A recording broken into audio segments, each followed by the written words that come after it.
गुरु जी तेरी रहमत बरस रही।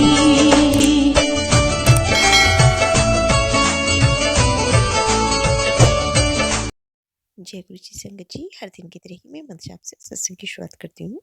ओम नमः शिवाय, शिव जी सदा सहाय। ओम नमः शिवाय, गुरु जी सदा सहाय। जय गुरु जी, शुक्राना गुरु जी। आज सत्संग में सबसे पहले सत्संग संगत जी ने ऑडियो रिकॉर्ड करके भेजा है। आंटी जी ने सत्संग को दिल्ली से भेजा है। सत्संग बहुत ही प्यारा व सुंदर है। इससे पहले भी आंटी जी अपने कई सारे सत्संग हमारे संग शेयर कर चुकी हैं। सत्संग को ध्यान से श्रद्धा भाव से सुनते हैं। जय गुरु जी, शुक्राना। ओम नमः शिवाय, गुरु जी सदा सहाय। ओम नमः शिवाय, शिव जी सदा सहाय। ओम नमः शिवाय, गुरु जी सदा सहाय। मैं गुरु जी की बेटी दिल्ली से बोल रही हूँ। गुरु जी का अनंतम अनंतम शुक्राना, लख लख शुक्राना, करोड़ों करोड़ों बार शुक्राना। गुरु महाराज का शुक्राना सत्संग ये है कि गुरु महाराज हमेशा हमारे अंग संग रहते हैं। गुरु जी का लख लख शुक्राना, करोड़ों करोड़ों बार शुक्राना। संगत जी, मैं आपके सामने गुरु जी शुक्राना सत्संग ये कर रही हूँ कि गुरु जी का कहना है कि आप अपने कर्मों को माफ़ी मांगो। अगर आप गुरु जी के सामने कहते हो तो भी अपने पुराने कर्म, बुरे कर्म जो हमने किए उसकी माफ़ी मांगती हूँ मैं अभी गुरु पा से। और इस जन्म में भी मैंने बहुत पाप किए हैं, क्योंकि मैं बहुत पहले जब मतलब मेरी शादी हुई थी तो मेरे 2 बच्चे हो गए थे, एक लड़का एक लड़की। तो मेरी उम्र बहुत कम थी, मेरी कम उम्र में शादी हो गई थी। तो 19 साल रहे हुए तो मेरे बच्चे दोनों हो गए थे। उसके बाद मुझे इतना पता नहीं था कि मतलब बस इतना पता है कि मैं मतलब जो भी बच्चा मतलब मेरे ठहर जाता था, नॉलेज थी इतनी कि क्या करना है क्या नहीं करना, बस इतना। क्योंकि उस टाइम में मेरे प्रॉब्लम मतलब पैसों से भी प्रॉब्लम, क्या मतलब मेरे हस्बैंड की प्राइवेट जॉब होती थी, कम उम्र थी, जॉइंट फैमिली थी, मेरे को बहुत प्रॉब्लम होती थी। और मेरी सासू माँ भी बहुत गुस्सा करती थी कि नहीं करना, या मतलब या तो हमें इतनी अक्ल होनी चाहिए, मेरे हस्बैंड भी नहीं कुछ बोले ना पोता था कुछ। तो जब भी मैं मतलब कंसीव करती थी तो मैं ऑपरेशन करा लेती थी, और मैंने कई ऑपरेशन कराए। गुरुजी ने बोला अपने पापों की क्षमा मांगो, अपनी गलतियों अपनी अपनी जो तुमने पाप किए ये तुम्हारे बच्चे भुगत रहे हैं, क्योंकि देखो हम जो भी कर्म करते हैं वो हमारे आगे ही आते हैं। और अब मेरी बेटी बहुत ज़्यादा परेशान है, मैं क्या बताऊँ। मतलब अब मैं क्या ही कहूँ कि मेरे समझ में नहीं आता कि मैं वो कैसे ठीक होगी। वो कोई कष्ट कटने का नाम ही नहीं ले रहा है। मैं तो इतनी परेशान हो गई, हर चीज़ से परेशान हूँ। मेरे जैसे काम धंधे में भी कमाई में भी मतलब बरकत नहीं होती है। जो आता है वो चला जाता है। मेरे बेटे अभी कहीं जाता है, कहीं भी लगता है उसकी नौकरी छूट जाती है गुरु का। और संगत जी मैं क्या बताऊँ। और कोई कहता है पितरों की दिक्कत है, कोई कुछ कहता है, समझ में नहीं आता। और मेरी बेटी भी मतलब ऊपरी बाधा, कोई कहता है ब्लैक मैजिक, पता नहीं क्या है, कुछ समझ में नहीं आता। और उसे लगता है कि मतलब कुछ किया ही हुआ है, ब्लैक मैजिक ही है जो मेरी बेटी उससे परेशान है। तो हमारे कर्म ही है जो हमारे आगे होते हैं, चाहे पिछले जन्म को चाहे इस जन्म को। पिछले जन्म का तो मुझे नहीं पता, मैं उसके लिए भी गुरु पास से माफ़ी मांगती हूँ। और इस जन्म में भी मैंने ये बहुत मतलब गलत किया, जो मैंने मतलब अबॉर्शन करे या दवाइयाँ खाई। और अब उतना पता भी नहीं था कि क्या होता है ना। हमने कहते हैं ना लाइफ ऐसे ही है, तो चीज़ें हम धीरे धीरे उम्र बढ़ती है तो पता लगता है कि अरे हमने तो ये किया। जो कि वैसे मैं कभी किसी का बुरा नहीं करती, मतलब मैंने करा तो बहुत है। सेवा लड़ाई झगड़े भी बहुत होते थे घर में, सासू के साथ किया, सास ने भी किया मेरे साथ कुछ बहुत गलत किया, बाकी मैंने भी किया। मैंने भी अपना एक्सेप्ट करती हूँ कि मैंने गलत झगड़े करे, उन्होंने भी झगड़े करे। मतलब अब जो भी है मैं सब चीज़ों के लिए गुरु पास से माफ़ी मांगती हूँ। संगत जी, गुरु जी हमें माफ़ करें, हमारे कर्मों के हमें माफ़ी करें। गुरु महाराज से मैं हाथ जोड़ के और माफ़ी मांगती हूँ गुरु पा के सामने। हे गुरु महाराज, मैं आप सभी संगत के सामने माफ़ी मांगती हूँ, पूरे यूनिवर्स से माफ़ी मांगती हूँ। गुरु महाराज मुझे माफ़ करें, कान पकड़ के मैं माफ़ी मांगती हूँ। मुझे इतना नहीं नॉलेज था, ना मुझे इतना पता था। मैंने इतने पाप किए, मुझे माफ़ कर दो गुरु पा, मुझे लख लख माफ़ कर दो गुरु पा। अब गुरु जी मेरे कर्म कटवाएं, मेरे मालिक, मेरा हाथ पकड़ के मेरे कर्म कटवाएं मालिक। मेरे गुरु महाराज आपका शुक्राना है, लख लख शुक्राना है, अनंतम अनंतम शुक्राना है, करोड़ों करोड़ों बार शुक्राना मेरे मालिक का। मेरे अंग संग रहे, मेरे बच्चों का कष्ट कटवाएं, मेरे कष्ट कटवाएं हे मालिक। मेरे गुनाहों को क्षमा करें मेरे मालिक। जय गुरु जी, शुक्राना गुरु जी, अनंतम अनंतम शुक्राना। बहुत ही सुंदर सत्संग आंटी जी, शुक्राना आंटी जी सत्संग शेयर करने के लिए। आज का अंतिम सत्संग भी एक संगत जी ने दिल्ली से ही ऑडियो रिकॉर्ड करके भेजा है।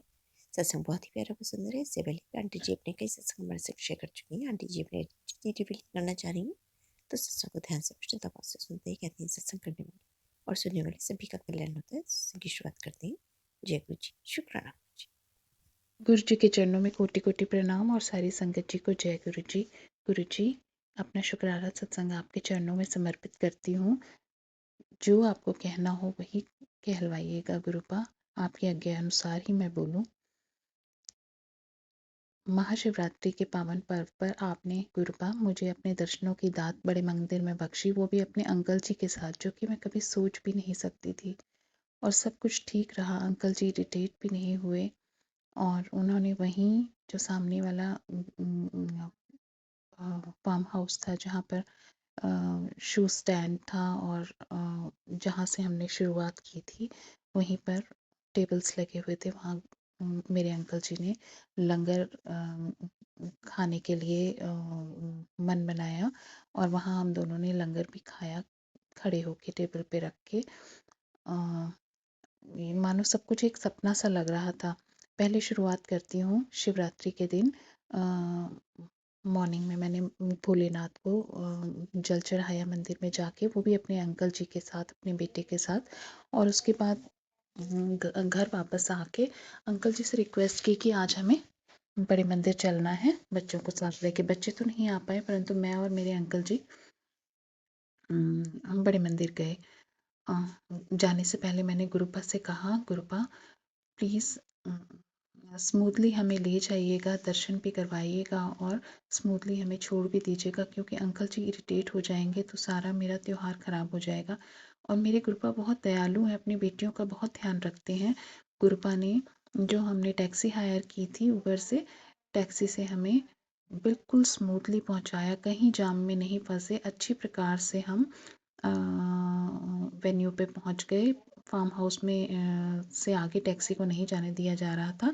उसके बाद शटल सेवा एक कार के रूप में हमें मिली और उस कार में भी गुरुपा के सारे भजन चल रहे थे। शंकर संकट हरना ये वाला भजन और ओम नमः शिवाय, गंगाधराय नमः, आशुतोषाय नमः, इस तरह के भजन चल रहे थे। मन बहुत हर्षित हो रहा था। और संगत जी वो कार जिन सेवादार की थी वो उस कार के ओनर थे और वो बिल्कुल इस तरह से प्रतीत होते थे जैसे मानो गोरे चिट्टे हट्टे कट्टे और क्लीन शेप्ड हेड वाले, जैसे गुरुपा बैठे हों।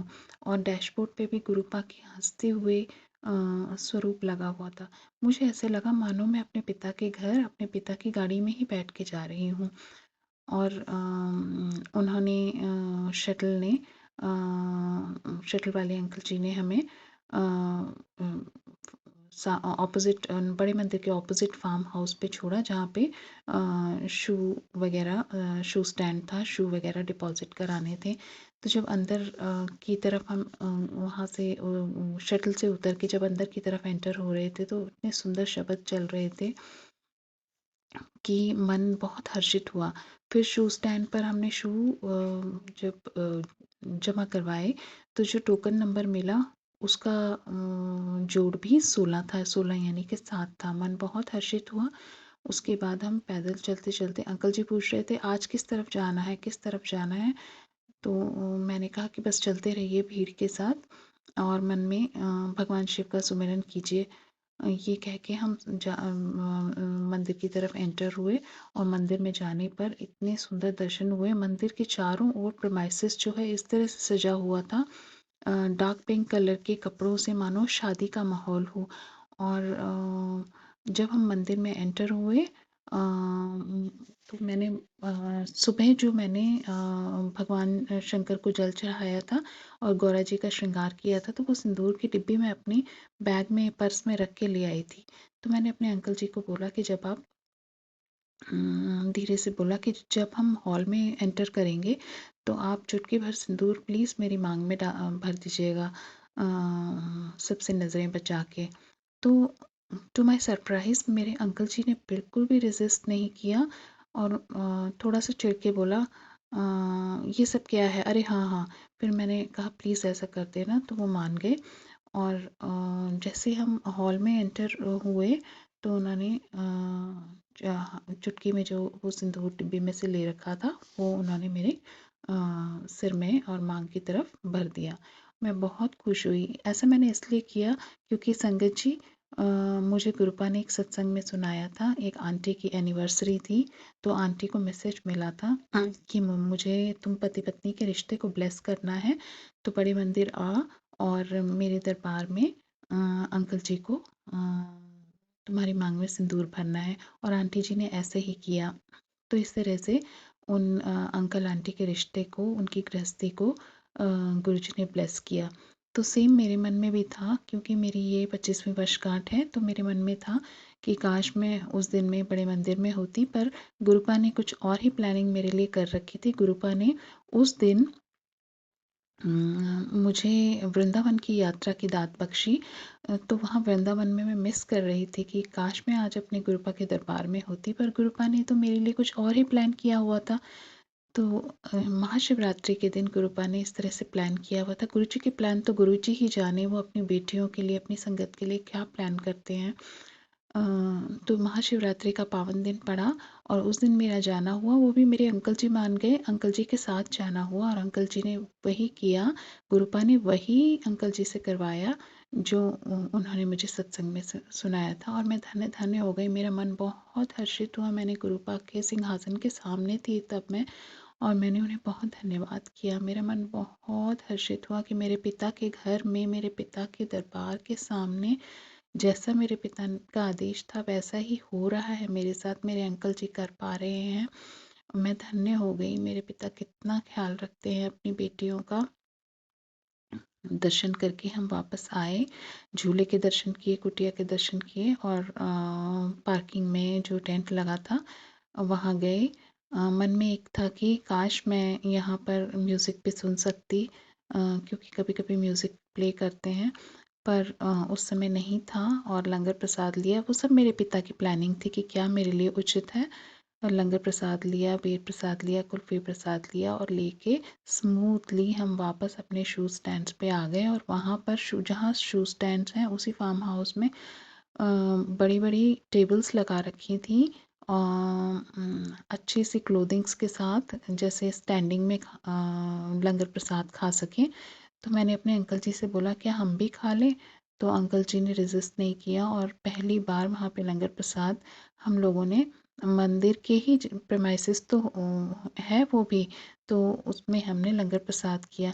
मुझे याद है लास्ट टू लास्ट ईयर एक बार अंकल जी के साथ जब मैं आई थी, तो मैंने अंकल जी से कहा था सब लोग यहाँ लंगर प्रसाद कर रहे हैं, क्या हम भी कर सकते हैं। तो अंकल जी ने मुझसे बहुत झगड़ा किया था संगत जी। इस बार मेरे पिता की कैसी प्लानिंग थी कि जो मैं बोल रही थी मेरे अंकल जी रेजिस्ट नहीं कर रहे थे, और वो सब होता चला गया जो मेरे पिता की रज़ा थी। मैं बहुत हर्षित हुई, लंगर प्रसाद किया। उसके बाद हम लोग कैब करके घर आ गए, और मैंने अपने पिता का लाखों लाखों बार हृदय से, रोम रोम से शुक्राना किया। आज महाशिवरात्रि का दिन मेरे लिए बहुत बहुत बहुत यादगार बन गया। वो मेरे पिता की बख्शी हुई दात है। न जाने किन संगतों के लिए मैसेज है, किन बेटियों के लिए मैसेज है।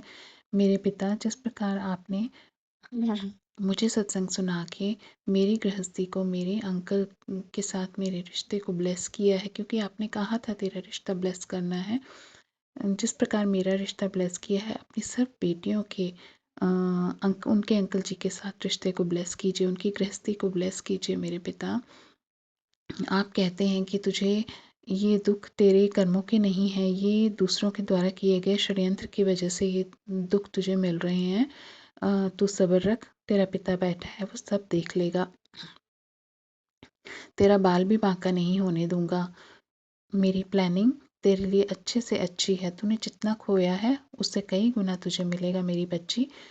तू उदास मत होया कर, खुश रह, कल्याण कीता। ये सब अच्छे अच्छे मैसेजेस मेरे पिता मुझे सुनवाते हैं, और ये सब बेटियों के लिए मैं जानती हूँ, सब बेटियों के लिए होते हैं। मेरे पिता सबको ब्लेस कीजिएगा, जिस प्रकार मेरे और मेरे अंकल जी के रिश्ते को आपने ब्लेस किया पावन शिवरात्रि के पर्व पर, उसी प्रकार अपनी सब बेटियों के रिश्तों को ब्लेस कीजिएगा। जय गुरु जी। शुक्राना गुरु जी। ओम नमः शिवाय। शिव जी सदा सहाय। ओम नमः शिवाय। गुरु जी सदा सहाय। आपकी बेटी दिल्ली से। जय गुरु जी। बहुत ही सुंदर सत्संग आंटी जी। शुक्राना आंटी जी सत्संग शेयर करने के लिए। ऐसे सुंदर सुंदर प्यारे प्यारे व ब्लेस सत्संग सुनने के लिए हमारे इस चैनल पर बने रहें। वीडियो को लाइक व शेयर ज़रूर करें और कमेंट बॉक्स में अगर सत्संग पसंद आया है तो जय गुरु जी लिखना बिल्कुल ना भूलें। तो सत्संग को यहीं समाप्त करते हैं। जय गुरु जी। शुक्राना गुरु जी। इस चैनल के माध्यम से आपको गुरु जी के प्यारे प्यारे सत्संग सुनाए जाएंगे। वीडियो को लाइक कीजिए और चैनल को सब्सक्राइब कीजिए एवं बेल आइकन को ऑन कर लीजिए, जिससे कि वीडियो अपलोड होते ही सबसे पहले आप तक पहुंच सके। जय गुरु जी संगत जी। आप सभी संगत परिवार की रिक्वेस्ट पर हमने आपके लिए व्हाट्सएप का ग्रुप बनाया है। काफ़ी संगत बार बार मैसेजेस कर रही थी कि आप एक व्हाट्सएप का ग्रुप बना दीजिए, तो उस ग्रुप का डिस्क्रिप्शन बॉक्स में मैंने लिंक को शेयर किया हुआ है। इसमें आप अपने मैसेजेस गुरुजी से संबंधित भेज सकते हैं। संगत परिवार से कनेक्ट होने के लिए आप व्हाट्सएप ग्रुप को ज्वाइन करिए।